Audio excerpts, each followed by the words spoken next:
Une petite réflexion que je voulais partager avec vous.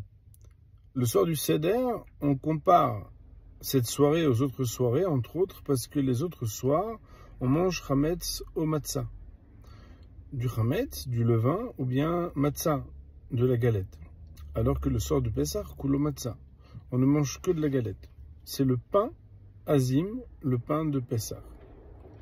Lorsqu'on regarde au niveau littéral, au niveau des lettres, la différence entre chametz et matzah, c'est la différence entre le he et le het. Car en effet, deux des trois lettres qui forment ces deux mots sont communes. Le même et le tzadi se retrouvent être et dans chametz et dans matzah. Et la différence entre le het et le he, c'est que le het, il n'a qu'une seule ouverture, une seule porte en bas, alors que le he, il a une autre ouverture, une porte aussi en haut. Il y a un commentaire très beau dans la Gemara qui nous dit, je crois que c'est dans la Gemara de Menachot, où on nous dit pourquoi est-ce que le he, il a une porte en bas. On nous dit c'est parce que l'homme est libre, il peut choisir de sortir de ce monde. Le libre arbitre, en effet, place l'homme dans la possibilité de choisir, de faire le bien ou de faire le mal. Sortir de ce monde, c'est se défaire de ses responsabilités par le choix libre de dire qu'on ne va pas faire ce qu'il faut. Et c'est ça la liberté. La liberté individuelle, c'est risquer. Parce qu'on a décidé de faire des choses qu'on pourrait regretter. Par contre, quelle est la raison pour laquelle le he a une autre porte en haut? Eh bien, à la différence du het, le he a une autre porte en haut parce que quand quelqu'un est sorti du chemin, il faut qu'il puisse retourner dans le chemin, réparer et se reprendre. C'est le concept de la teshuva, du retour. Et alors, le Talmud nous dit, on n'a qu'à rentrer par la même porte par laquelle on est sorti. La réponse à cette question, c'est que l'omistaya amilta. L'expression de la Gemara qui veut dire, c'est pas facile, parce que la personne a honte.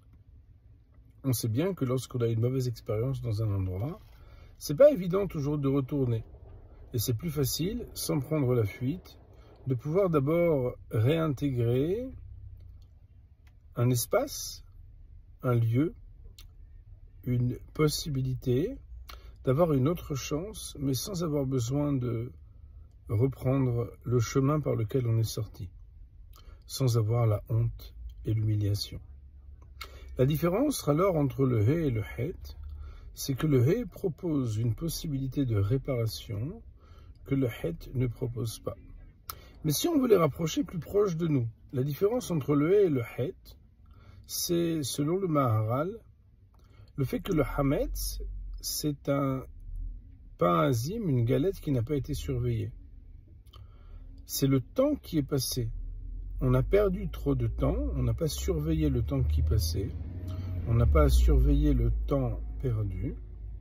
Et c'est comme ça qu'au lieu d'avoir une matzah pour pouvoir faire la mitzvah avec de consommer la galette le soir du Pessah, qui est une mitzvah de Oraita, une mitzvah fondamentale de cette soirée, on va être contraint non seulement de ne pas pouvoir faire cette mitzvah, mais le hametz, on doit le détruire. C'est peut-être ici l'occasion de réfléchir sur le temps que nous avons perdu.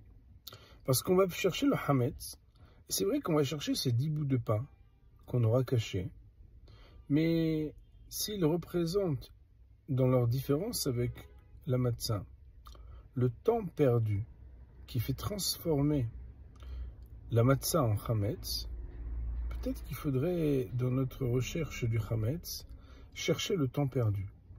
Avec les outils qu'on utilise aujourd'hui, c'est pas très difficile de se rendre compte combien de temps on perd par heure, par jour, par semaine, par mois et par année, même si c'est un nombre effrayant de temps, d'heures, de se dire que le hametz peut représenter le temps qu'on a perdu. Et c'est pour ça que, même s'il est très difficile de pouvoir ne manger que de la matzah toute l'année, de la même manière que c'est difficile de vivre déconnecté. Alors que le Shabbat, on est déconnecté, le Yom Tov, on est déconnecté. Mais de se déconnecter toute l'année, mais de savoir peut-être mesurer le temps, pour que, un peu comme dans ces usines où on prépare la matzah, où il y a un timer, vous savez, un compte à rebours, qui compte le temps pour ne pas le perdre afin de ne pas transformer la matzah en hametz, soyons capables de mettre aussi des chronomètres et des comptes à rebours pour arrêter de perdre le temps. Parce que le temps perdu, c'est ce qui fait la différence entre le bien et le mal, entre le hametz et la matzah. Et c'est Be'ezrat Hashem, en essayant de garder le temps, comme ils disent en anglais, de sauver le temps, qu'on pourra Be'ezrat Hashem sauver l'humanité. À très bientôt et Pesach Kasher V'Sameach.